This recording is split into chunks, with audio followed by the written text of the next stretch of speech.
State of Colorado and I are ordering temporary suspension of dine-in services at restaurants and bars.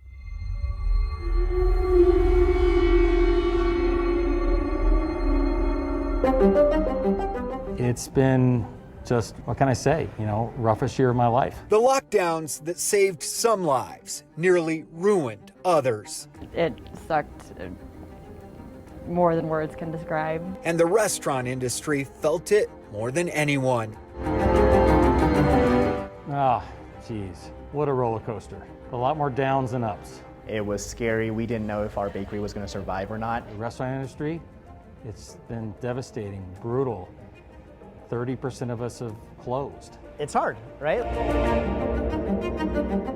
Survival.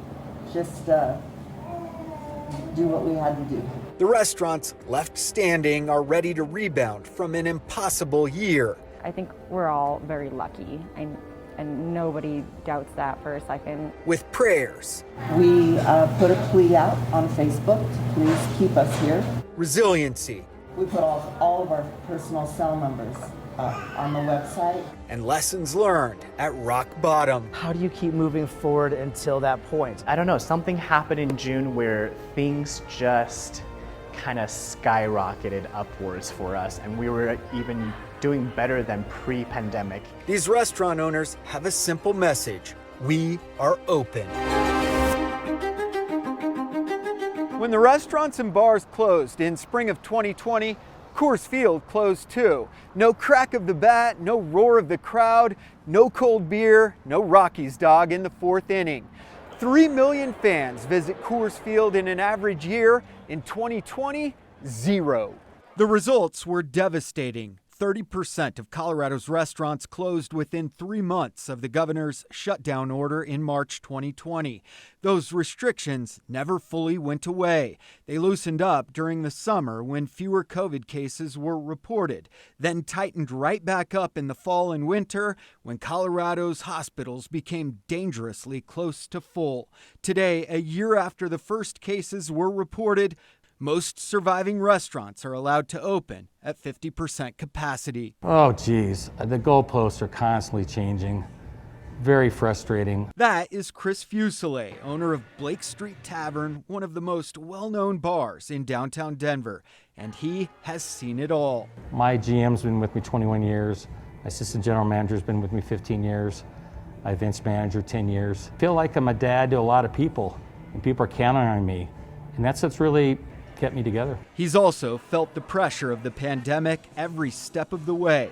Fuselier first spoke to us in March 2020, the night before the lockdowns went into effect. We laid off 15 yesterday. We laid off another 70 today. And again in July, when new mask mandates allowed him to reopen at limited capacities. Oh, I did some jumping jacks. I was like, hey, about time, Governor. This is awesome. Today, his bar remains open, but Fuselier isn't sure when the foot traffic will come back or when he'll be able to bring his staff back on board. Why would anyone come downtown? Why would any non-downtown person come downtown now?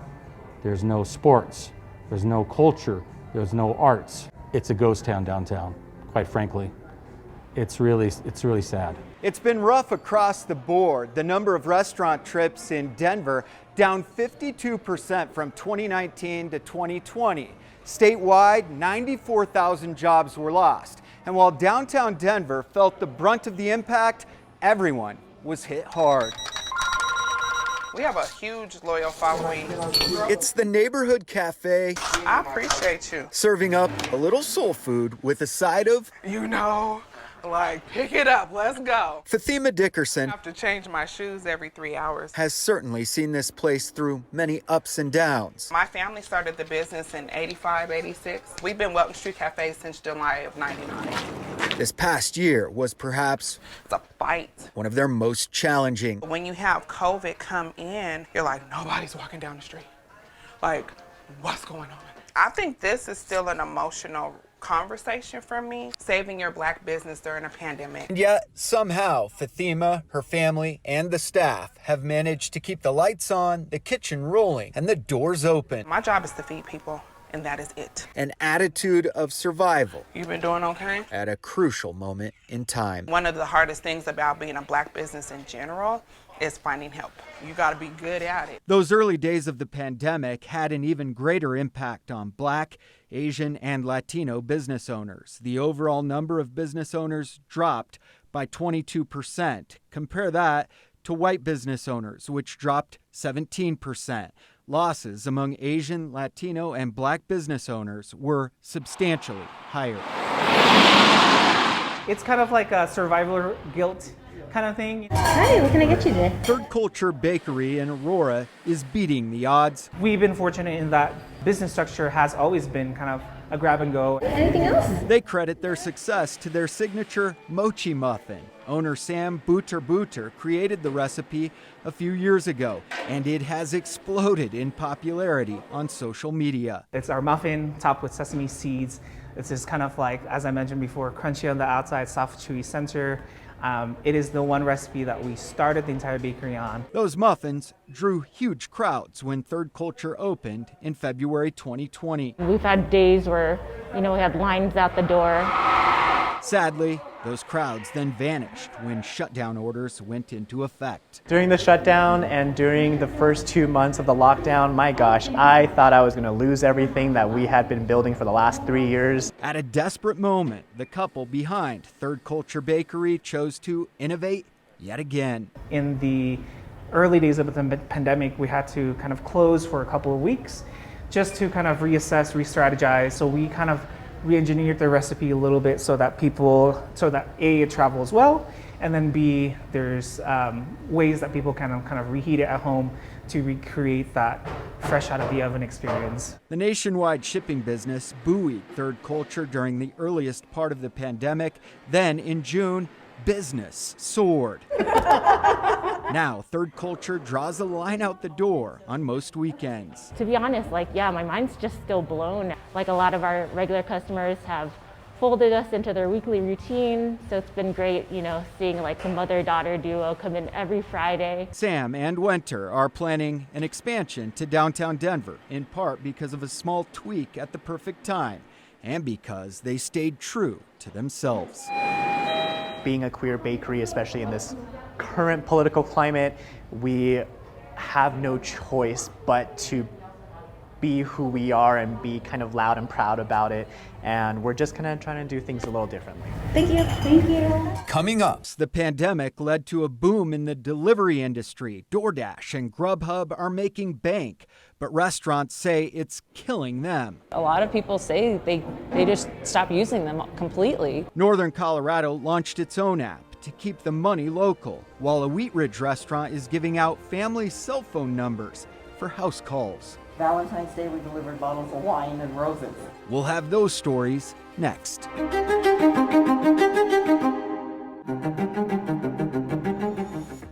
Necessity is the mother of all inventions. So when restaurants needed a way to survive the pandemic, the recent invention of several delivery apps gave them a lifeline.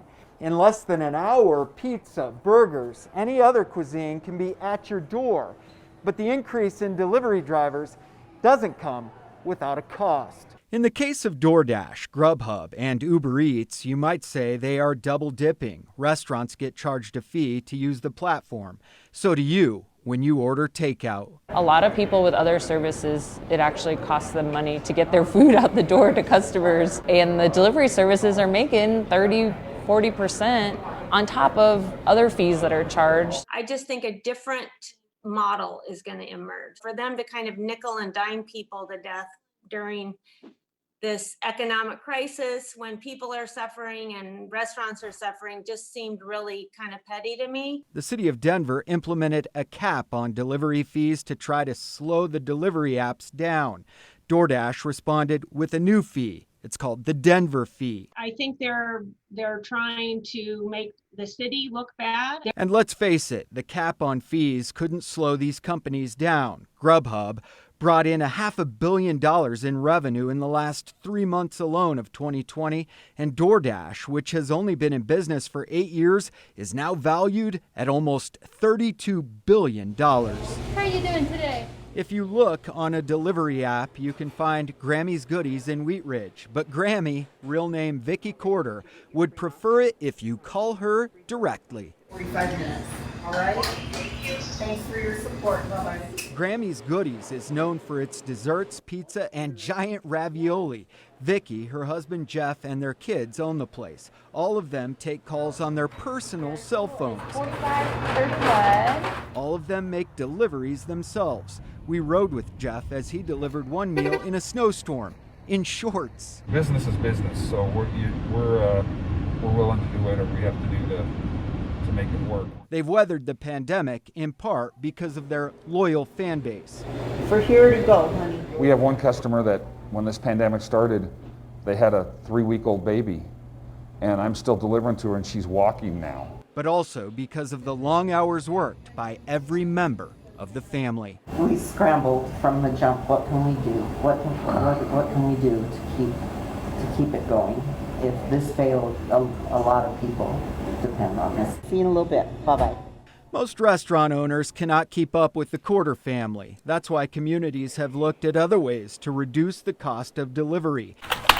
In Fort Collins, restaurants turned to Nosh, a locally owned app that charges half as much as the DoorDashes of the world.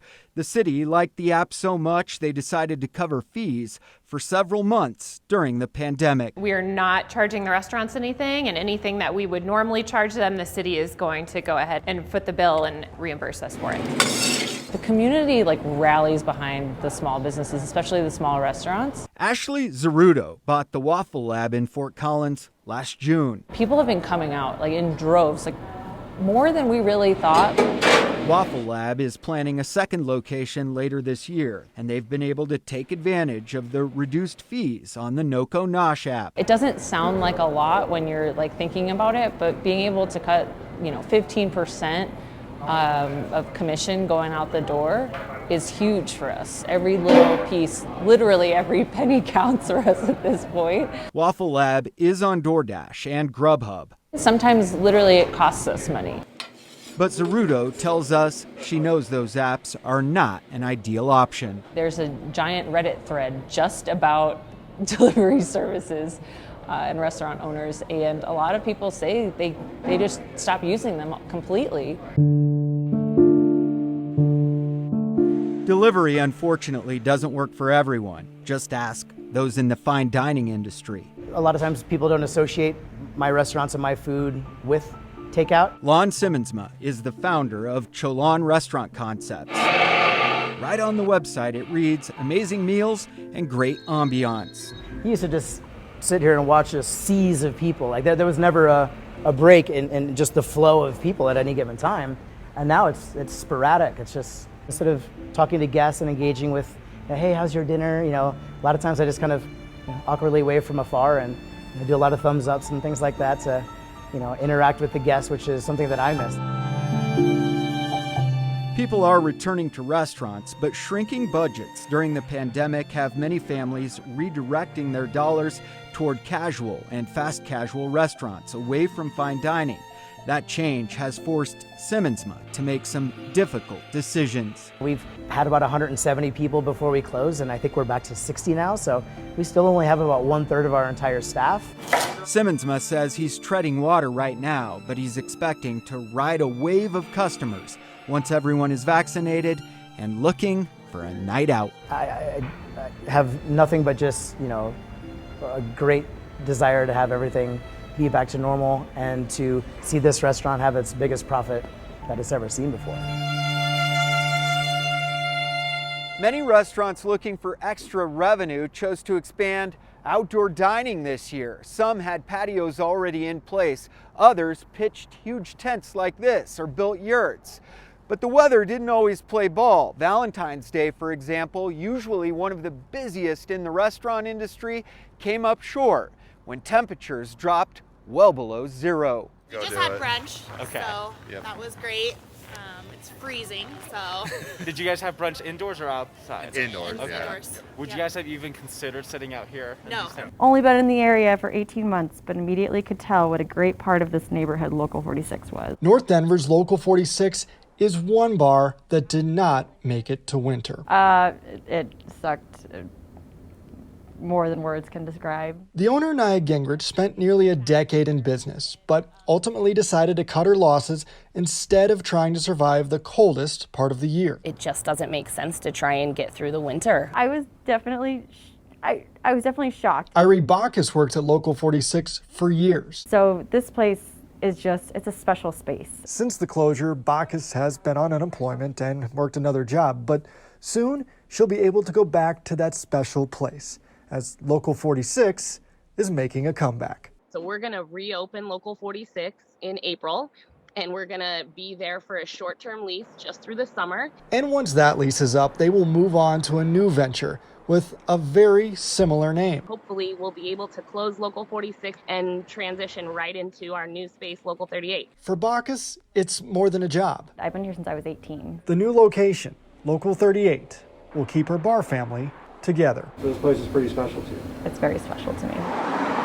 Just one bill? Yeah, for sure. Be right back. For those in the restaurant business, We have an amazing team here. innovation and creativity is the key to survival right now. COVID kind of put us in a weird situation and we had to get creative. Something that sort of comes naturally to Scott Spears. Pretty much anything you can think of, we've tried. After all, he started a bar in a school. It is. It's the original schoolhouse in Arvada. It was built 1886 and it was a one-room schoolhouse. And what school wouldn't be complete without a bus? The wheels on the bus go round and round. With the limited capacity and really with the 6-foot spacing, we were just trying to figure out how we can get some more seats in. After reconfiguring some seating and running power out from the old schoolhouse to the bus, We were just like walking down the street and we're like, school bus, really random. And then we walked around and we're like, oh my gosh, you can like sit inside. this bus is now the place to be. We love being in the bus. I feel super educated. We've never thought we were going to be drinking alcohol in a school bus. We started once a month to make sure it's still functional. Like so many other cities, Arvada shut down some streets in Old Town, allowing businesses like Schoolhouse Kitchen and Libations Y'all still doing it right over here? to expand their outdoor space, in this case, with bus seating. The city of Arvada has been awesome to work with, and they're all for everyone being creative. We did have to talk to the fire department to make sure that we had the clearances. So hop on. After all, you wouldn't want to miss the bus. When we come back, the owners of Pandemic Donuts share their success story. It starts with Instagram-worthy donuts. Basically just woke up one morning and Michael was like, I made us an Instagram. We have orders coming in already. And the closed sign has hung on the door of Casa Bonita for months. Will the cliff divers and sopapillas return after the pandemic? We are hunting for the answer next.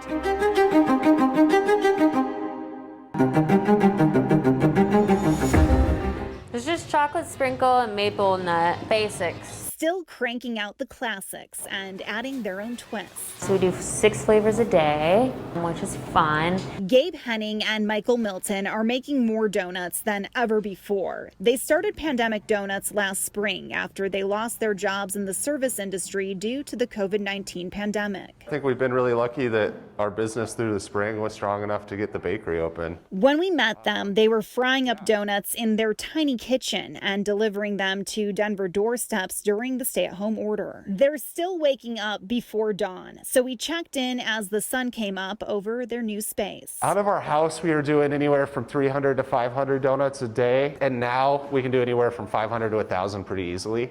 On the weekends, we're pushing up at that 1,000 mark. Their new bakery is located inside Queen City Collective Coffee in Denver's 5 Points neighborhood. Having their very own bakery still seems like a dream come true. Gabe says if you told her a year ago she would be running her own donut shop, she would have had a hard time imagining it. Oh my gosh, I would not have believed them. I really didn't think I could ever have this, because it's something I've always wanted in my own bakery. This commercial kitchen is really a game changer, allowing them to bring in more business opportunities. Pandemic Donuts is still doing curbside pickup and delivery. Of course, you can find their donuts at Queen City, but the owners are also exploring wholesale opportunities. It opens up all types of doors that we're closed, working out of a home kitchen under the Cottage Food Act, you can't do wholesale. You can't do a lot of stuff, really. Pandemic Donuts only seems to be growing. Although their business is more than donuts now, they're venturing into the savory side of breakfast with new sandwiches too. The truth is, the community supported us so much that we were able to do it. A business that took off almost overnight thanks to social media. And we just started making donuts, selling them. And loyal customers who keep coming back for these eye-catching, mouth-watering donuts. Yeah, I couldn't be happier. It's a blessing. Yeah, we're happy. When we return, we'll end any doubt of the future of Casa Bonita, a uniquely Colorado icon. Oh, awesome! That was cool, huh?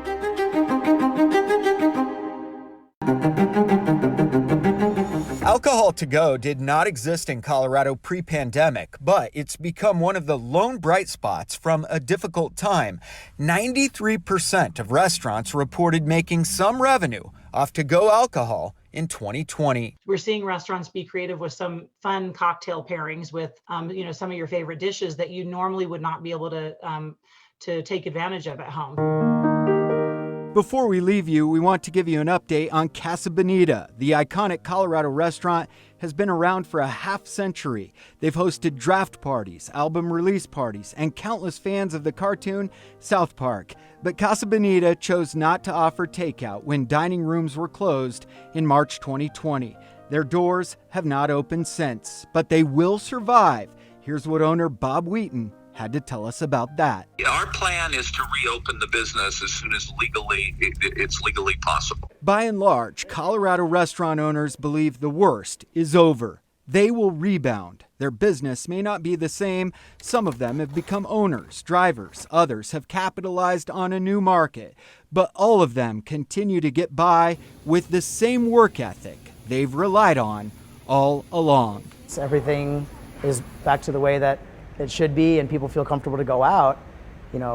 People that have survived the storm and have made it on the other side of this, that are still pushing hard to cook good food and raising the bar around Denver, I think we're just going to see some great benefits to their year of discomfort.